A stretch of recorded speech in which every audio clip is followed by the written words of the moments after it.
Et nous sommes de retour au plateau. Pour la dernière partie de cette émission, nous abordons notre quatrième sujet, lancement des travaux de construction de 110 nouvelles formations sanitaires.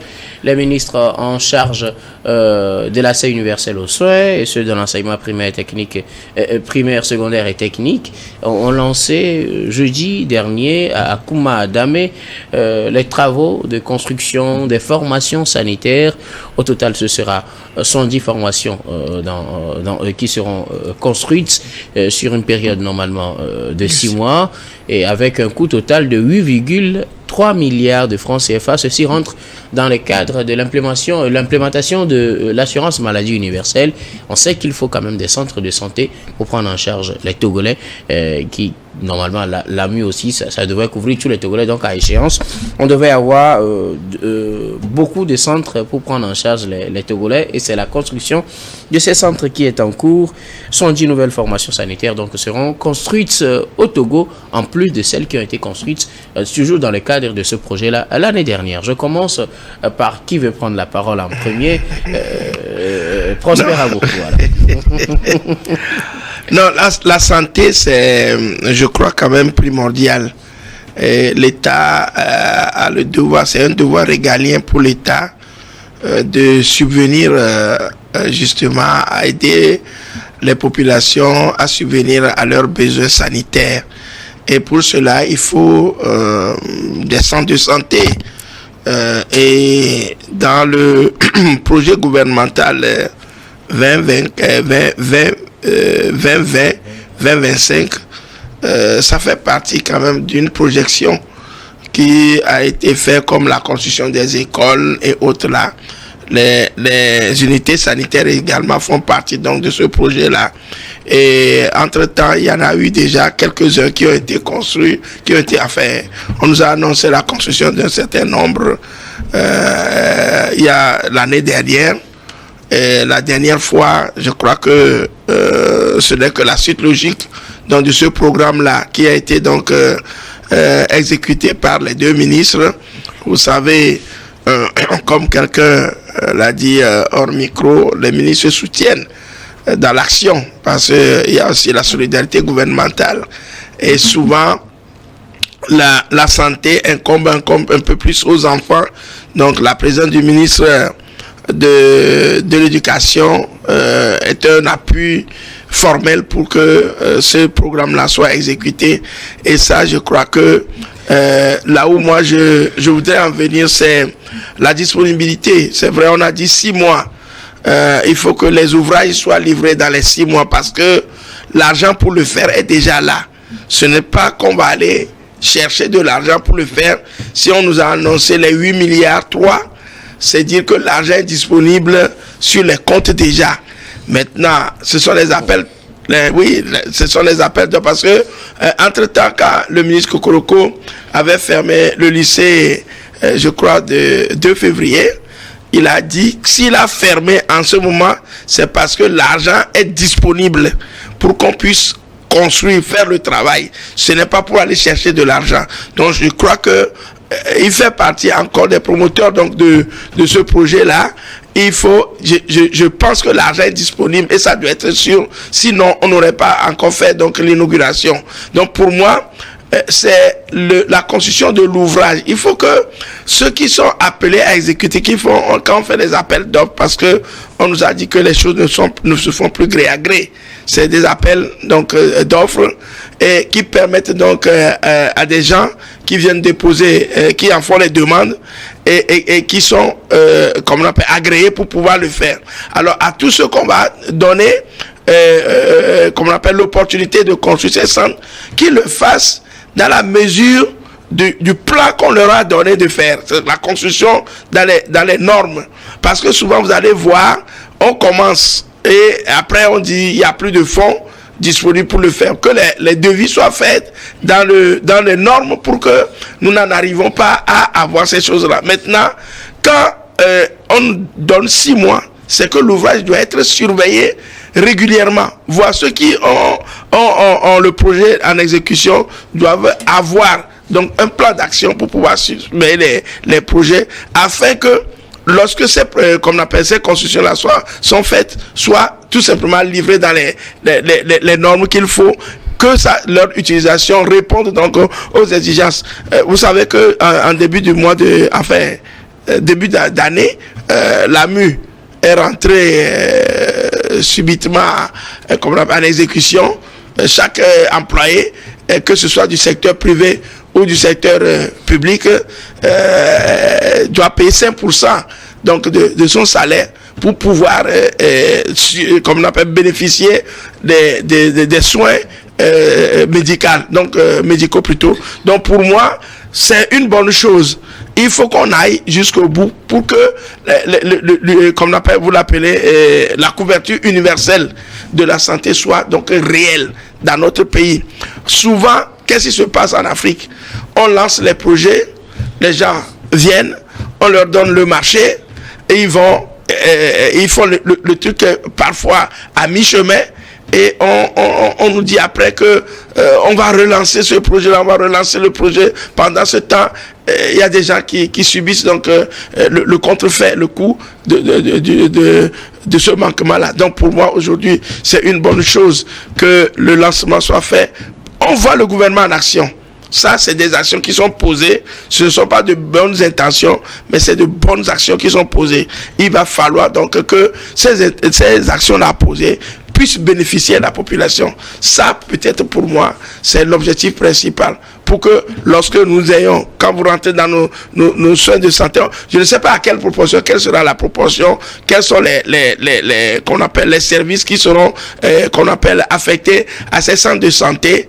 Je ne sais pas s'il y aura des blocs opératoires ou que ce soit seulement des unités de soins simples qu'on va construire, mais quel que soit le pédigré qu'on donnera à ces qu'on appelle à ces centres de santé, que les choses se fassent dans les normes. Moi, c'est ce qui m'importe le plus. Merci beaucoup à vous, Prosper Agbouklou. Alors, Maoulolo, 70 centres de formation sanitaire seront bientôt construits et les travaux ont été lancés jeudi dernier. Oui, ce sera dans les régions de la Kara, des plateaux et centrales. C'est une décision qui s'inscrit dans la droite ligne de l'assurance maladie universelle, pour laquelle tous les fonctionnaires du secteur public comme privé doivent maintenant payer 5% de leur salaire. C'est une décision qui est à saluer si elle sera bien exécutée. Parce que moi, pour avoir visité ces régions de Kouma Adamé, de ces villages perdus dans les montagnes de Kbalimé, je sais que ce sont des zones où il n'y a pas de centre de santé, où les populations sont souvent obligées d'aller vers le Ghana voisin pour se faire soigner. Et le Ghana voisin qui a plus de centres sur sa frontière là, à ce niveau-là que nous. Maintenant, j'aimerais aussi attirer l'attention sur un fait. Construire les centres c'est bien, les équiper c'est bien, mais il faut aussi former et préparer la main-d'œuvre pour travailler dans ces centres-là. Parce que moi, personnellement, j'ai été souvent choqué de voir que beaucoup de centres de santé dans ces régions n'avaient pas de personnel. C'est-à-dire, il y a une sage-femme ou il y a un infirmier qui doit faire tout et qui souvent n'est pas là. Donc, du coup, la population se retrouve avec un bâtiment qui est présent, mais pas de personnes pour les assister lorsqu'elles ont des problèmes de santé. Il faudrait vraiment que l'autorité veille aussi à cela. Et il faudrait surtout que la construction se fasse dans les normes. Il faut que les appels d'offres soient lancés de façon assez claire, que les moins-disants soient vraiment sélectionnés et que ces moins-disants là aussi fassent des devis. Moins-disants de qualité. Moins-disants de qualité. Ah oui, ça y est, qu'ils ont la qualité au moment. Oui, exactement. Pas des gens qui proposent la mauvaise qualité. Non. Exactement. Qui soient sélectionnés, mais que ces gens-là aussi, parce qu'il y a aussi beaucoup d'entrepreneurs qui, en se disant qu'ils connaissent telle ou telle personne qui ne pourront pas être poursuivis, font des devis qui sont vraiment bas, arrivent à avoir le marché, tout en sachant qu'ils ne pourront jamais pouvoir finir ce marché avec le prix qu'ils ont marqué sur les devis qu'ils ont proposés à l'autorité. Donc il faudrait vraiment que la surveillance se fasse de façon réelle pour que ce projet-là soit terminé. Il faudrait aussi un suivi de la part de l'État, mais aussi de la part de la société civile et des journalistes pour voir l'évolution, parce que très souvent, il y a des trucs qui sont lancés et après on ne sait pas si finalement ça a été fait ou si ça a été fait et inauguré sans que les médias ne soient informés. Parfois c'est fait et inauguré sans que les médias ne soient informés. Et d'autres fois, c'est parce que le programme a été finalement abandonné en cours de chemin à cause de telle ou de telle raison. Donc il faudra vraiment une surveillance de la population. Ce n'est pas seulement les élections que les populations civiles doivent apprendre à accompagner ou à surveiller. Il faut que ces projets-là aussi qui sont financés par l'argent de nos impôts, bénéficient aussi d'une attention réelle de la part des populations. Merci beaucoup à vous, Dado. Que dire de ce lancement? 100 centres de formation sanitaire, 110 plutôt, centres de formation sanitaire sont lancés en tout cas.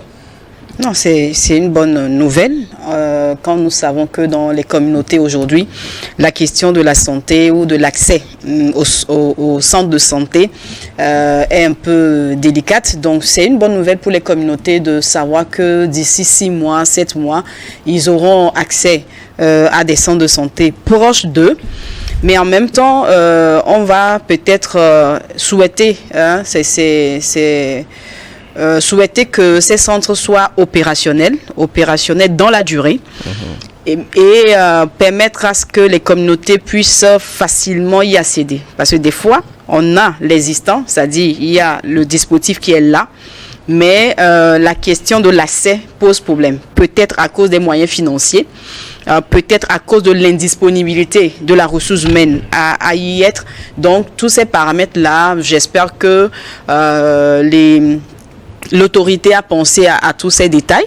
Et donc nous, dans notre rôle de société civile, on a un devoir de pouvoir, je dirais, accompagner ce processus en faisant le suivi, de voir là où ça marche pour partager, en fait, pour célébrer les bonnes pratiques. Là où ça ne marche pas aussi, pour attirer l'attention, pour que ça soit corrigé au profit du bien-être de la population. Donc c'est une bonne chose. Si j'ai un souhait, c'est d'espérer que d'ici peu, d'autres localités puissent aussi en bénéficier. Parce qu'on a parlé de 3 régions, c'est vrai, mais on n'a pas parlé de... il y a encore beaucoup de localités qui aujourd'hui, surtout les localités transfrontalières, qui aussi souffrent de ces manques d'infrastructures de base. C'est vrai que le gouvernement est déjà engagé dans ce processus, dans la perspective de la lutte contre l'extrémisme violent, surtout dans la région des savanes. Mais la réalité est là que dans certaines localités, un peu oubliées, on n'a pas ces centres de santé. Donc, on espère que cet engagement puisse se poursuivre vers d'autres localités bénéficiaires pour que la question de la santé, qui est un droit d'ailleurs, soit accessible à tout le monde, à tout citoyen, citoyenne togolais, togolaises. Merci beaucoup à vous. Alors, ces 70 centres de santé vont coûter 8,3 milliards de francs CFA. L'objectif, c'est normalement de doter chaque préfecture de centres de soins de santé. Et cela rentre dans l'application ou dans la mise en œuvre de l'assurance maladie universelle. Pour les Togolais, il faut d'abord des centres de santé et puis maintenant se faire traiter. Les opérations ont déjà commencé depuis l'année passée avec le lancement de la construction de certains centres dans la région des Savanes. Cela continue avec Kara Central et Plateau. On doit dire que l'assurance maladie universelle marche au Togo, ou du moins c'est les préliminaires. On pourra dire que l'assurance maladie est en marche. Je pense que c'est un contre-tour pour évaluer ce programme qui est, comme je l'ai dit, assez louable, mais c'est un contre-tour pour évaluer ce programme. Mais une chose est sûre, le Togo manque cruellement de structures de santé. Et même au-delà, nous manquons aussi de personnel qualifié. Parce que la plupart de nos médecins préfèrent quitter le pays après avoir été formés. Et les structures que nous avons ne font pas assez d'auxiliaires de santé. Je pense qu'il faut une politique. Construire les centres de santé dans le cadre de l'assurance maladie universelle, c'est un pas. Mais il faudrait aussi ouvrir les écoles, former plus d'auxiliaires de santé pour que les hôpitaux, les centres de santé justement qui vont être construits puissent avoir la ressource humaine pour pouvoir faire face à la charge de travail qui est la leur. Il faudrait qu'on arrive à terme à avoir des gardes malades pour que ce ne soit plus les membres de la famille qui soient obligés de laisser leur activité économique et socio-économique pour aller rester si un malade à l'hôpital par exemple, parce qu'il n'y a pas de garde malade. Donc, construire les infrastructures c'est bien, mais il faut vraiment aussi penser à construire plus d'écoles de formation d'auxiliaires de santé et justement à ouvrir plus les vannes pour que plus de personnes se fassent former. Et peut-être d'ici 2 ou 3 ans, on pourra faire le bilan de cette assurance maladie universelle et voir si elle a marché ou pas. Prosper Agoklou, comme je le disais, la construction de ces centres rentre dans la mise en œuvre de l'assurance maladie universelle. Oui, comme vient de le dire mon collègue tout à l'heure, oui, Maoulolo, oui, la formation des auxiliaires de santé doit être prise en compte et j'en ajouterai la subvention des produits pharmaceutiques. Exactement. Et le fait que les pharmacies arrêtent de payer des impôts exorbitants. Voilà. Ça, c'est l'un des problèmes. Normalement, la MU doit permettre de résoudre ce problème. Voilà. Et puis, le citoyen n'aura plus à sentir le coût des produits pharmaceutiques. Du moins, c'est les produits qui sont pris en compte. Oui. On nous dit on prend 5% de nos salaires pour le faire. C'est beaucoup. Il faut qu'on engage, éradique un tout petit peu ces difficultés-là pour financer, subventionner, allez dire, les produits pharmaceutiques et amener la pharmacie proche des populations. Vous allez voir, quand vous posez la question à certains jeunes qui sont affectés dans les zones sanitaires, enfin pour leur stage, ils vont vous dire toutes les difficultés qu'ils ont. Et ça, je crois quand même qu'il nous revient de le rappeler à l'autorité. Ça, c'est des bonnes actions qu'on est en train de poser, mais il ne faut pas que ça soit une symphonie inachevée. Ce soit une démarche holistique. Voilà, logistique. Et afin que nous puissions avoir la sérénité, on ne peut pas appeler quelqu'un tout de suite au téléphone que son fils ou bien son enfant est malade, qu'il commence par avoir peur parce que la qualité des soins de santé où il ira. Voilà, parce que le coût, déjà, lorsque vous rentrez, le coût déjà, ça fait peur et subitement, on n'a pas les moyens donc de le faire. Maintenant, si nous devons payer 5%, il va falloir quand même qu'on nous fasse vraiment grâce de cela. Ce n'est pas le président de la République qui va le faire. Non. Mais c'est les spécialistes affectés en ce domaine. Il faut qu'ils regardent plus la population que souvent leur poche. Il y a des gens qui viennent, ils sont vers eux, on leur donne, comme on appelle, l'autorisation, enfin, c'est toute cette possibilité donc d'agir.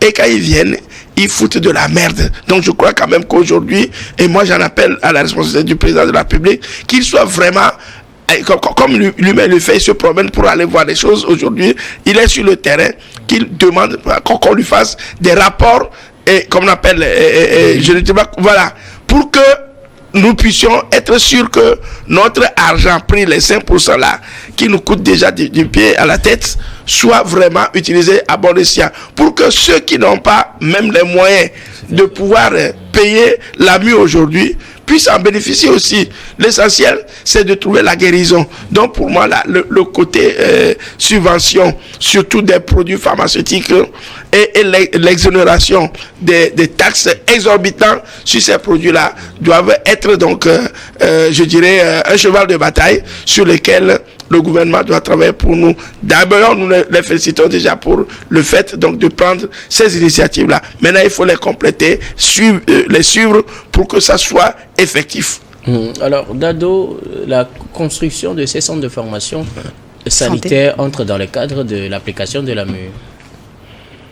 Oui, alors, justement, je demandais, l'assurance maladie universelle, elle démarre bien au Togo, on dirait. Guillaume. Non, mais je crois que la question de la MU, c'est toute une démarche qui est enclenchée. Et aujourd'hui, je sais qu'il y a des implications que cette nouvelle disposition entraîne pour les employés, mais aussi pour les employeurs. Et je sais également que aujourd'hui, il y a des pourparlers avec l'État via les syndicats pour que la mise en œuvre ou l'opérationnalité de cette disons de l'effectivité de la MU ne pèse pas trop sur la vie du salarié ni de l'employeur, en sachant qu'aujourd'hui, le niveau de vie est quand même assez difficile. Comment on dit ça? Les esprits ne sont pas totalement tous préparés à dégager ces 5%. Autrement dit, ça, soit l'employeur fait une augmentation de salaire comme ce qui a été fait par la Caisse nationale de sécurité, ou bien il faut faire une réduction parce que ça va impliquer quand même que le salaire soit diminue ou soit c'est l'employeur qui augmente pour équilibrer. Donc aujourd'hui quand même, c'est vrai, la démarche et l'idée, elle est pertinente, on la salue, mais en même temps, il faut pas oublier qu'il y a tout un travail d'accompagnement qu'il faut pour, de façon progressive, asseoir cette nouvelle disposition qui permettra à tout citoyen togolais de pouvoir bénéficier des avantages de la MU. Donc pour moi, pour l'instant, je ne saurais dire si tout le monde est satisfait ou pas, mais je sais juste que la démarche est enclenchée et que les discussions sont en cours.